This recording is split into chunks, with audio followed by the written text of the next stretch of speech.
Okay, everybody, welcome back to DSP Reacts, and welcome back to the DSP versus the Internet Clip Show. We are in the midst of the Ultra Member submissions, and we're watching a video explaining all the levels of hell from Dante's Inferno, the epic poem that Dante wrote a long time ago. And it's actually quite fascinating. I'm actually enjoying it.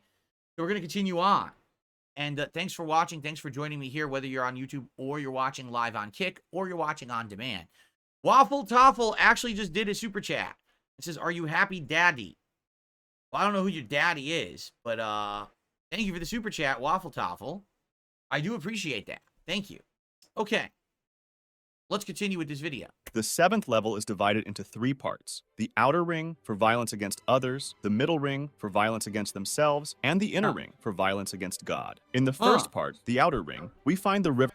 Violence against God? How could you be violent against God? I guess they'll explain it. That I don't get. Phlegathon, made of boiling blood, where people are forced to burn for eternity by the centaurs, who guard it and make sure no one gets out. Alexander the Great is here, since he killed a lot of people, and we learn that the river gets deeper the closer the souls are to the middle, with some people being completely buried, and some being able to take their heads out and breathe. In the second part, the middle ring, there's a dark forest filled with dead trees and harpies, which are human-bird amalgamations, flying back and forth. Dante hears lots of screaming, but he can't see anybody, so Virgil tells him to pull off a branch from a tree. When he does so, blood comes out of the tree and it starts screaming. That's because the trees are actually people who committed unalivement. And since they wanted to get rid of their bodies, now they have to spend eternity in something that is not their body. These tree people grow fruits, which are part of their bodies that get eaten by the harpies, causing them great pain. When Judgment Day comes, these trees will have their lifeless bodies hanging from them, making them remember what they have done forever. In the third part, the inner ring, there's a sand pit full of naked people who are screaming the most out of every level yet. That's because there are pieces of fire falling down on the sand, making it scorching hot. Also, if one of the souls gets tired of walking on boiling sand for eternity and it lays down, they would have to stay in that position for 100 years, exposing more of their bodies to the burns. In this layer, we can find Capaneus, who's a giant that's laying there and laughing while saying it isn't that bad. He's doing this because he doesn't want to let the Roman god Jove, who killed him, know that he's suffering. We can also see people who stare at purses all the time, and they're the usurers, those who gave out loans with high interest rates. They stare at purses because they're usurers, people who give money for high interest rates. It's so silly and specific. Like, Dante put specific characters in here from, like, history, but also lore. And then he puts in fucking people he doesn't like. You know what happened? Dante got given a fucking payday loan. And he can't pay it back, so he's pissy about it. So he puts usurers into his fucking epic poem about who's in hell. That's so petty, it's just fucking great. I love that. Because they defy God's law that each effort gives a result, since they made no efforts and got lots of results. Level 8, Fraud. Level 8 is divided into 10 trenches called Bolgias, where people who made different kinds of frauds are. The first Bolgia is for those who betrayed love. For example, we can find a guy who sold his sister to a lustful man. They are forced to run from one end of the trench to the other, as devils whip them if they go too slow. The second Bolgia is for the deceptive speakers, those who lied to get what they wanted, and it consists of a giant pitfall of poop. The idea is that those who behest now are full of BS, always fighting and trying to push each other down. In the third Bolgia, we can find the Simoniacs. Well, here, bring on the poop. Bring on the poop. This is why people always say, why does Phil have scat humor? I know what's coming, brother. Those who sold sacred goods, like holy sacraments or passes to get one's familiars out of purgatory for cash. Dante put them in here because, back then, it was a huge problem in the church, with leaders selling pardons. The ground and bottom of the Bolgia are on fire, and there are random hot coals that shoot up with flames. The only way to avoid them is to get into holes in the ground, but since they only cover the top part of the body, the feet stay up and get burned. Here we can find Pope Nicholas III, who Dante thought started the trend of getting paid for pardons. The Pope says to Dante that whenever the next Pope comes to take his place, he needs to dig deeper underground to leave room for the successor. The fourth Bolgia is for sorcerers and seers, basically witches, and the only punishment they have is that their heads are twisted backwards, so they have to walk backwards for the rest of eternity. In the fifth Bolgia, the Barators are found, which are people who exchange money for political favors and corruption. They are in a pot of boiling tar, with devils keeping them in with rods. The sixth Bolgia Well, there's the entire government of the United States is going there, that's for sure. Bolgia for the hypocrites is composed of people with beautiful robes from the outside, but ugly on the inside, and really, really heavy. The hypocrites are forced to walk with them on for eternity, and there's also a man crucified in the middle of the Bolgia, Caiaphas, the high priest who advised the Pharisees to crucify Jesus. The other robed hypocrites have to step on him with their heavy robes. The 7th Bolgia is for thieves, and there are giant lizard snake things that have stingers that turn people into ash. People run with some sort of snake handcuffs behind their back, being stung into ash and regenerating in an eternal loop. In the 8th Bolgia, we can find evil leaders and counselors, and we can see a long area with little fires that look like fireflies. All the current leadership of every game company, Phil Spencer, Yves Guillemot, we know where they're going. While in actuality, there are souls underneath them who burn all the time. Since everyone who led others to death with treachery and leadership is here, we can find Ulysses too, since back then, they thought that the world had a limit, and they thought that Ulysses went onto the sea with his crew until the end of the world, where they fell off and died. In the 9th Bolgia, we can find the Sowers of Discord, and there's a sea of carnage that looks like it's from every war in history, with every imaginable part of the body ripped to shreds. It's for people who purposefully caused trouble, and there are demons picking people up, ripping them to shreds, and throwing them into that sea, where they lay alive forever, feeling the other body parts being thrown onto them. For some reason, Dante also put Prophet Muhammad from Islam here too. In the 10th and last Bolgia, we can find the liars and falsifiers in a pitch-black scenario. But they already said there were liars. So there's 2 different groups of liars. Now that's confusing. Dante had to cover his ears from the shrieking that he heard, and it's because there's a constant pestilence of illnesses far beyond the ones on Earth, such as people covered in giant scabs that look like fish scales that itch all over their body that once scratched away bleed and grow back. Great. Level 9. Treason. The 9th level, the deepest one, is a frozen lake divided into 4 regions based on who the souls betrayed: kindred and family, country, guests and friends, and God. The heads of the sinners pop out from... They didn't explain how people were violent against God. That's what I was wanting to know, and he didn't explain that part. That sucks. Mania said this is more of a jab at modern society. Yeah, what he was doing, again, Dante was basically criticizing modern society in his time, the way politics worked, the way religion worked. It was a strong commentary on that, but he turned it into an epic story of demons and monsters. You know what I mean? Like, it's all in there, which is kind of interesting how he did it, right? I'm gonna be honest, I'm kind of bored now at the end. That was pretty good though. I like that submission. Okay, let's see what's next. Ladies and gentlemen, please welcome God's one and only voice of comedy, Mike Warnke.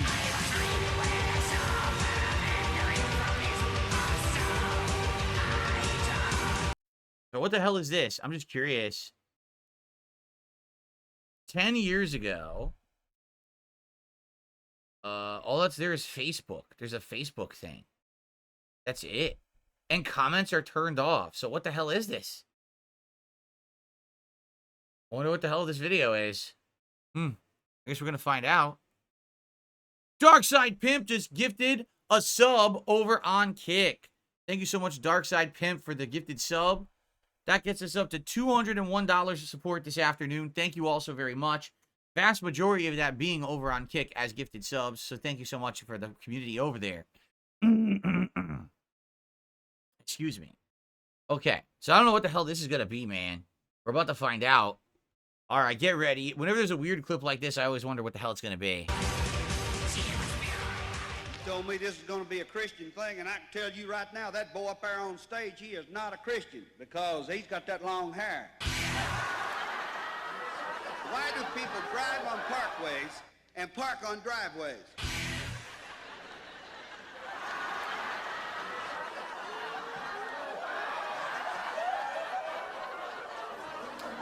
A lot of you think that when a Satanist kills, they do so because they want to spill blood. You've seen enough late-night movies to think that. But if a Satanist or any other kind of occultist kills an animal or a human sacrifice, it's not to spill blood, it's to release the life force. Because when the life force is released and you've done the right incantations and rituals, you can absorb that force. What the fuck? This is a... Wait, what? How did the tone totally change from bad comedy to talking about absorbing someone's life force? Like, what is happening right now? What you want? This is like, I feel like I watched two different videos that were edited together. Yeah, what is this? What is happening right now? Okay, well, I don't know. It's weird. Let's keep going. They say, and it makes you a stronger wizard, warlock.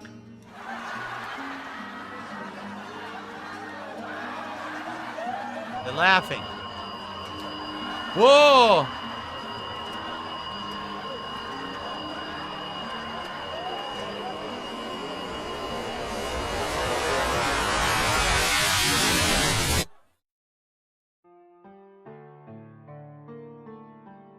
And the longer the death and more prolonged.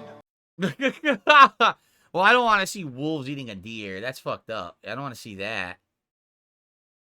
Okay, there's no more of that. Let's skip ahead. I don't want to see the wolves eating a deer. It's messed up. Rituals took her mutilated body, put her in a garbage sack, and threw her in the dump. What is daylight savings time? And if we're saving so much of it, who's got it all? How do you know when yogurt's gone bad? How do you get Teflon to stick to a skillet when nothing sticks to Teflon?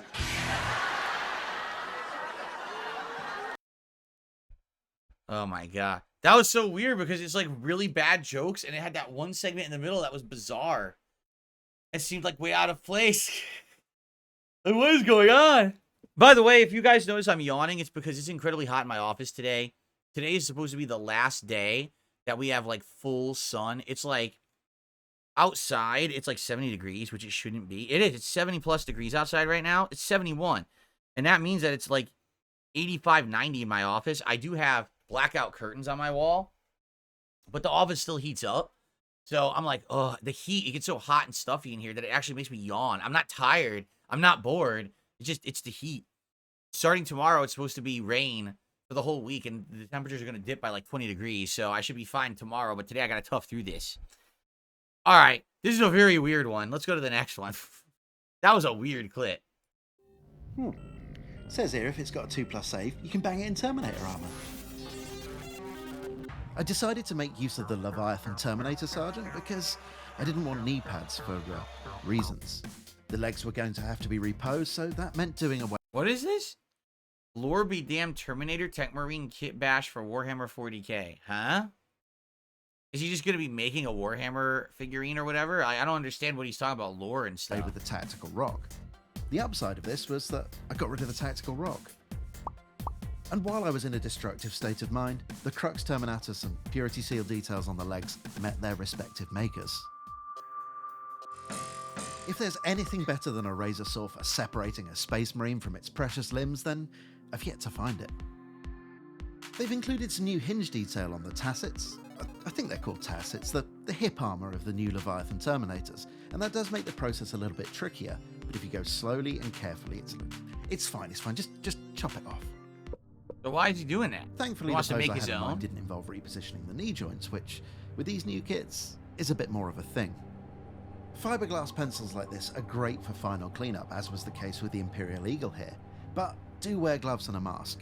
The little fiberglass strands break off as you use it, and they're really effective at working their way into your very soul. Anyway, giving the Terminator the old legectomy revealed a void in the casting, which I drilled out and plugged with some styrene rod. Before It's called kit bashing. It's using random different parts from other sets, says Monty Mole. Okay. So they combine different kits together to make like amalgamation figurines. Let's skip ahead a little bit. See what he does here. actually put down. Oh look, there's the other half of that Cataphren Destroyer backpack. Steal the Mechanicus logo. Past me was smart enough to glue the part to a length of styrene rod to make it easier to hold while cutting. This was slow and tricky work, but it actually turned out alright. Huh. After some cleanup, I glued it to the Tech Marine's chest and added some more of that flexible copper tubing because nothing says genetically modified. Rostafane says, imagine wasting thousands of dollars on minuscule stuff like Warhammer figures. I mean, pick your poison, right? Everyone in life seems to have a hobby that's frivolous and everyone drops money on it. When I was young, I collected comic books. I collected, at one point I collected like baseball cards and stuff like that. And then it was like comic books and like comic book cards. Like I had Marvel Masterpieces in the X-Men series 1 through like 3 and stuff like that. And it's collectibles. You know, for me in the 90s, I was told this will be worth money someday. Yeah, that was the big craze of the 90s. Everyone thought they were going to buy comics and like be rich later on in life, which is absolutely ludicrous. They were literally printing tens of thousands of copies of these things, and no one was ever going to make money on them, right? But listen, everyone has a right, if it's your hard-earned money, to spend it on whatever you want. If you get enjoyment out of it, go for it. As long as you're not harming people around you. Who cares if this guy makes little figurines and he has a collection that he likes to display in his basement and he plays with them with the rules of Warhammer? How is that any different from anyone who has a shoe collection? Like, I have 1,000 sneakers, right? Or someone who buys cars, or someone who, you know what I mean? A sports memorabilia room in your house with jerseys and signed balls and stuff. It's all the same. Everyone has this, right? No, I did not, Void. He says, talking about money, did you see what I said about being able to be paid immediately with Kick? No, I didn't see that, Void. So, no, I didn't see that. Okay. Anyway, so yeah, like, I don't see the big deal. Some people are like, well, that's nerdy. Well, yeah, but at the same time, isn't there something in your life that's kind of weird or nerdy or whatever? Like, when I was growing up, everyone made fun of video games. Seriously. By the way, Dambit has hosted this stream with 61 viewers. Hello to the new viewers coming over from Dambit's stream. I don't know who Dambit is, but thanks, Dambit, for doing that. My first host ever. Welcome to my weekly react show where I react to clips from all over the internet here. And Darkside Pimp just gifted 5 memberships to the community here on Kick. Thank you very much, Darkside Pimp. Maybe some of the newcomers just got those, right? That's cool. Thank you so much. That's going to be another 25. Thank you guys so very, very much for the support today. So, listen. Like I said, when I was growing up, video games were nerdy. People would actually make fun. You play video games? Yeah. You don't? No, I go outside and I play sports. And I mess with cars. And you know what I mean? It's how it was back then, too. So everyone's always going to say something is nerdy. Everyone's going to, look down on something. I'm all right with this. If you like to make these models or whatever, more power to you. Enjoy. Don't make it the end-all, be-all of your existence. Like, we watched a video, I think it was either earlier this year or last year. They were like, someone had a game of D&D that's been running like 35 years or something crazy like that. I mean, that's such an insane time investment to be doing it that long, right? But for me, I'm not going to criticize others because they like something that's not harmful, right? There you go. By the way, you may have noticed this mug, ladies and gentlemen. Since I have a new audience today, I might as well do this. You may have noticed this awesome Level 1 podcast mug, double-sided, that's available right now on the darksidephil.shop store, along with many different pieces of merchandise, Philomania designs like that, and many other things. If anyone likes my content, wants to get some merch, go give it a look. I think you'll really enjoy it. I've gotten a few things like these mugs and shirts, and I actually really like the quality of the stuff over there. So, there you go. A little gratuitous plug.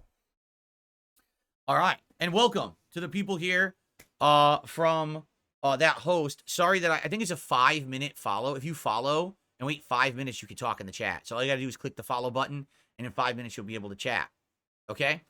Okay. This is pretty cool. What's the end? What does he do at the end? Let's see what the final result is. Oh, he's spraying. Look at this. He's painting it. Objective source lighting in general, but I kind of feel like you have to with plasma weapons, though I do prefer to keep it a bit more subtle. Then it was onto the old soul windows. See, here's the other thing, too, about a hobby like this. Like, at one point, you might have said, oh, this hobby is so nerdy, because you just do it for yourself and your friends who play Warhammer, right?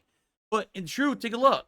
This guy got 46,000 views. He's got a respectably sized YouTube channel, right? If he's making videos like this all the time, which he is, look, 1 month ago, 4 months, he's getting good views, man.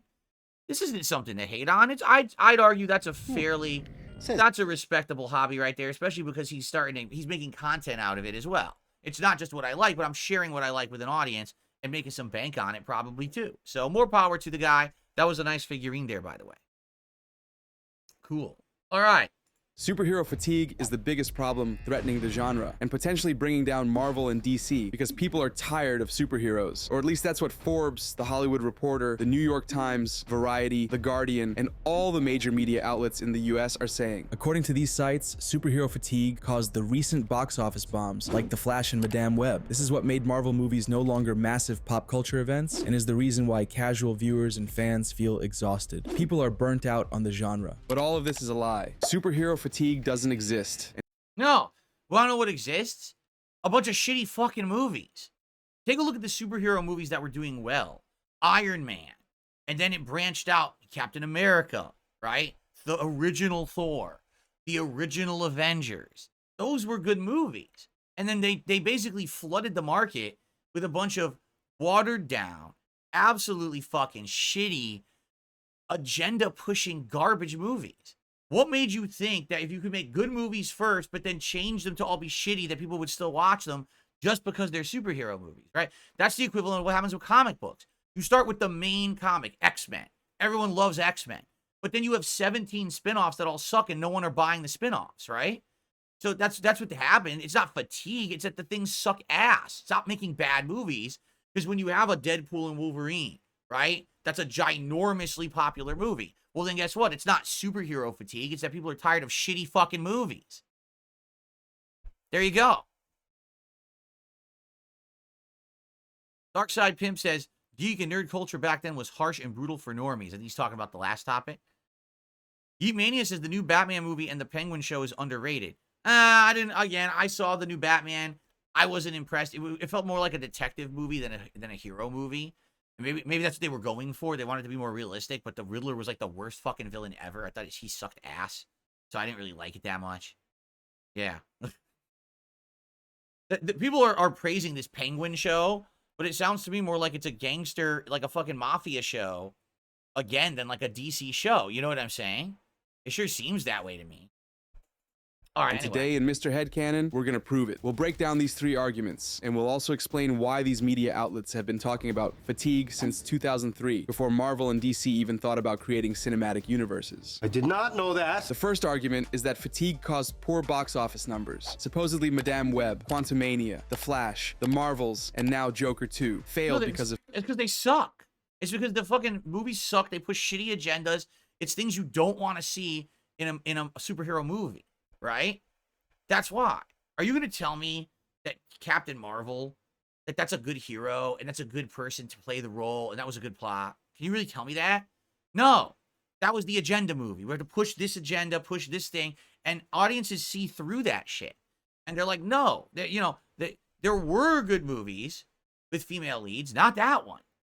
Right? The fatigue. When they put it like that, it sounds convincing. Because Quantumania made less money than the previous two Ant-Man movies. Joker 2 made less than half the money the first movie made in its opening weekend. And The Marvels made 82% less money than Captain Marvel. It also doesn't make sense. And that's hilarious because people didn't even like Captain Marvel. Right? Sense that The Flash lost money. It was a multiverse crossover packed with cameos, just like Deadpool and Wolverine. The only explanation is that people are tired of superheroes, right? But fatigue has nothing to do with these movies flopping. People didn't like Quantumania. Captain Marvel only performed well because Marvel sold it as a teaser for Endgame. That's The Flash right. was part of a dead universe and starred a criminal. Joker 2 is a musical, had terrible reviews, and people hated it. And not even Sydney Sweeney dressed as a schoolgirl could save Madame Web. It's webbing time. If people were tired of superheroes, I didn't see that meme. It's webbing time. I never saw that. Shout out to Roman Bellic, Bowling Pro. That confused me because I usually it's Nico Bellic. Roman Bellic, Bowling Pro, who just subbed the DSP Gaming Reel on Kick. Thank you so much for the sub. Roman Bellic, Bowling Pro, do us all a favor. See now if you can become a founder. Meaning if you go to your identity thing and you edit it, do you have a founder's badge? Because we're trying to find out if the channel has only 25 founders or 100. Apparently, it's one or the other. And I'm curious which it is. So let us know in the chat if you can become a founder. You can! He became a founder. So we have 100 founders. Right now, I think that's only like 26 or 27. So there's like another 75 people that can become founders here on DSP Gaming Reel on Kick if you subscribe yourself. So please do, and thanks. All How right. could X-Men 97 be such a hit on Disney Plus? How could No Way Home make 1.9 billion in 2021? Exactly. How do you explain Deadpool and Wolverine crossing 1.3 billion, making it the second highest grossing movie of the year? It's now the highest grossing R-rated movie of all time. All And time. made more than any X-Men movie Oh, produced fatigue. by Fox. The first teaser was the most watched trailer in history. And there's more. The first episode of The Penguin had 5.3 million viewers in its first 4 days in the US alone, beating The Last of Us, Succession, and doubling the numbers of The Rings of Power. And if that's not enough, Across the Spider-Verse was the most profitable movie of last year, according to Deadline, beating blockbusters like Oppenheimer and Barbie. Wow. It's plain stupid to use The Marvels or Joker 2 as an example of superhero fatigue. That's like Waffins, thank you for subscribing to DSP Gaming Reel on Kick. I appreciate that, Waffins. Good to see you, by the way. Thanks for stopping by. saying people were tired of superheroes in 2004, and that's why Catwoman was a huge failure. That movie flopped because it was hot garbage. The state of the genre had nothing to do with it. This argument would only make sense if the real blockbusters had bombed at the box office. If No Way Home had lost money, or if Deadpool and Wolverine... UDJ007 just subscribed over on Kick. Thank you, UDJ, for becoming one of the founder subs.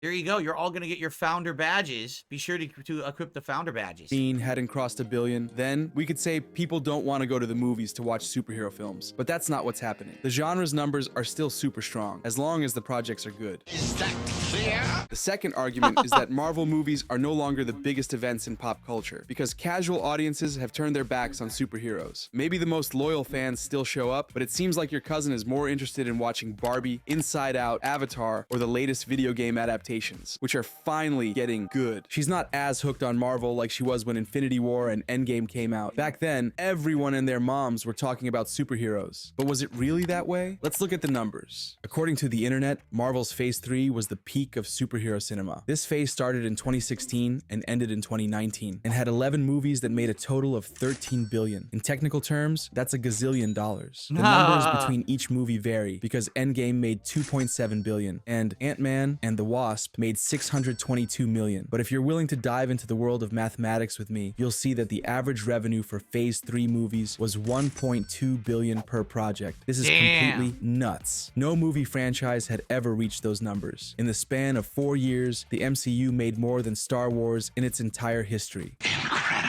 There were no Marvel releases in 2020 because of the pandemic, and in 2021, the multiverse saga began. So far, this new saga has had 11 movies in total, the same number as Phase 3, so it makes sense to compare them. The combined box office for the multiverse saga is $8.5 billion, giving us an average of $770 million per project. That's a little more than half of Phase 3's average. For any other franchise, these wouldn't be bad numbers, but the box office did drop significantly compared to Phase 3. That means people aren't flocking to theaters like before because of superhero fatigue. Well, nope, that's not the case. We need to remember that 3 of these 11 projects were released during the pandemic, with half the theaters closed, so obviously the box office numbers Waffins just gifted a sub. Thank you for gifting a sub, Waffins on Kick. Appreciate that. would be lower. Also, the reception of these movies wasn't as good as Phase 3. Love and Thunder was a bad joke. Wakanda Forever didn't have its lead actor. People didn't like Quantumania, and no one wanted to see the Marvels. On top of that, we have the rise of streaming. Also, Marvel didn't release any Avengers movie in this saga, and their 2 most important characters are retired. It was expected they would make less money than in Phase 3, and it also makes sense that the new movies aren't huge events, except for No Way Home and Deadpool and Wolverine. And I know what you're thinking. Guardians 3 is the best movie of the trilogy by far, but it made a bit less money than Guardians 2, even though everyone knows the third movie is better. If Guardians 3 had come out in 2019, it probably would have crossed $1 billion. And we can't ignore that Marvel didn't have any flops in Phase 3, but they've already had 5 in the multiverse saga.